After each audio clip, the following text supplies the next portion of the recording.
ಕಲಾಕೃತಿಗಳನ್ನು ಮಾಡ್ತಾರೆ, ಅದ್ಭುತವಾಗಿ ಹಾಡು ಹೇಳ್ತಾರೆ. ಎಲ್ಲಿ ಹಾಡಬೇಕು, ಯಾರ ಮುಂದೆ ಹಾಡಬೇಕು, ಯಾವ ವೇದಿಕೆ ಬೇಕು ನಮಗೆ, ಇದು ಅವ್ರಿಗೆ ಗೊತ್ತಿಲ್ಲ. ಇದೆಲ್ಲ ಎಲ್ಲಿ ಬರ್ತದೆ ಅಂದರೆ ಸ್ಕಿಲ್ಲಿಂದ ಬರ್ತದೆ. ನಮ್ಮ ಭಾರತದಲ್ಲಿ ಈ ಒಂದು ಪುಣ್ಯ ಭೂಮಿಯಲ್ಲಿ ಅದ್ಭುತವಾದ ಅಂಶ ಏನು ಅಂತಂದರೆ, ಎಲ್ಲ ಭಾರತೀಯರಿಗೂ ಇನ್ಬಾರ್ನ್ ಟ್ಯಾಲೆಂಟ್ ಇದೆ.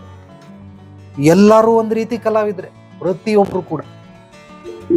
ಹೊರದೇಶದವರು ಏನು ಮಾಡ್ತಾರೆ, ಹೊರದೇಶದವ್ರಿಗೆ ಟ್ಯಾಲೆಂಟ್ ಕಡಿಮೆ ಇದೆ, ಸ್ಕಿಲ್ ಹೆಚ್ಚಾಗಿದೆ. ಆದ್ರಿಂದ ಅವ್ರು ಏನು ಮಾಡ್ತಾರೆ, ಇಲ್ಲಿ 10,000 ರೂಪಾಯಿ ಕೊಟ್ಟರೆ ಬರಯ್ಯ ನಾನು 30,000 ಕೊಡ್ತೀನಿ ಅಂದ್ಬಿಟ್ಟು ಕರ್ಕೊಂಡು ಹೋಗ್ಬಿಡ್ತಾರೆ. ಇಲ್ಲಿ 1 ಲಕ್ಷ ಕೊಟ್ಟರೆ ನಾನು 3 ಲಕ್ಷ ಕೊಡ್ತೀನಿ ಬಾ ಅಂತ, ಇಲ್ಲಿ 10 ಕೊಟ್ಟರೆ 30 ಕೊಡ್ತೀನಿ ಬಾ ಅಂತ. ಅಂದರೆ 1ಕ್ಕೆ 3 ಪಟ್ಟು ಕೊಟ್ಬಿಟ್ಟು ಆ ಟ್ಯಾಲೆಂಟ್ ಇರೋ ವ್ಯಕ್ತಿಗಳನ್ನೆಲ್ಲ ಎಳ್ಕೊಂಡು ಹೋಗ್ಬಿಡ್ತಾರೆ. ವಿಜ್ಞಾನಿಗಳಿರ್ಬೋದು, ಕೆಲಸಗಾರರಿರ್ಬೋದು. ಇಲ್ಲಿ ಮನೆ ಕೆಲಸದವ್ರಿಗೆ ಎಷ್ಟು ಕೊಡ್ತಾರೆ, ಒಂದು 5-10 ಸಾವಿರ ಕೊಡ್ತಾರೆ. ಅಲ್ಲಿ 1 ಲಕ್ಷ ರೂಪಾಯಿ ಕೊಡ್ತಾರೆ. 5-10 ಸಾವಿರ ಇಲ್ಲಿ, 1 ಲಕ್ಷ ಇಲ್ಲಿ. ಯಾರು ಬಿಡ್ತಾರೆ, ಸೀದಾ ಹೋಗ್ಬಿಡ್ತಾರೆ. ಇಲ್ಲಿ ಖರ್ಚು ವೆಚ್ಚಗಳು ಅಷ್ಟಿದೆ. 1 ಲಕ್ಷದಲ್ಲಿ 50 ಖರ್ಚಾದರೂ 50 ಮಿಗ್ತದೆ. ಇಲ್ಲಿ ನೀನು 5-10 ಸಾವಿರ ರೂಪಾಯಿ ತಗೊಂಡು ಎಲ್ಲಿಂದ ಮಿಗಿಸ್ತೀಯ? ಸೊ ಆದ್ರಿಂದ ಹೊರದೇಶದವ್ರಿಗೂ ನಮ್ಮ ಭಾರತೀಯರಿಗೂ ವ್ಯತ್ಯಾಸ ಏನು ಅಂದರೆ, ನಮ್ಮ ಭಾರತೀಯಲ್ಲ, ಇನ್ಬಾರ್ನ್ ಟ್ಯಾಲೆಂಟೆಡ್ ಪರ್ಸನ್ಸ್.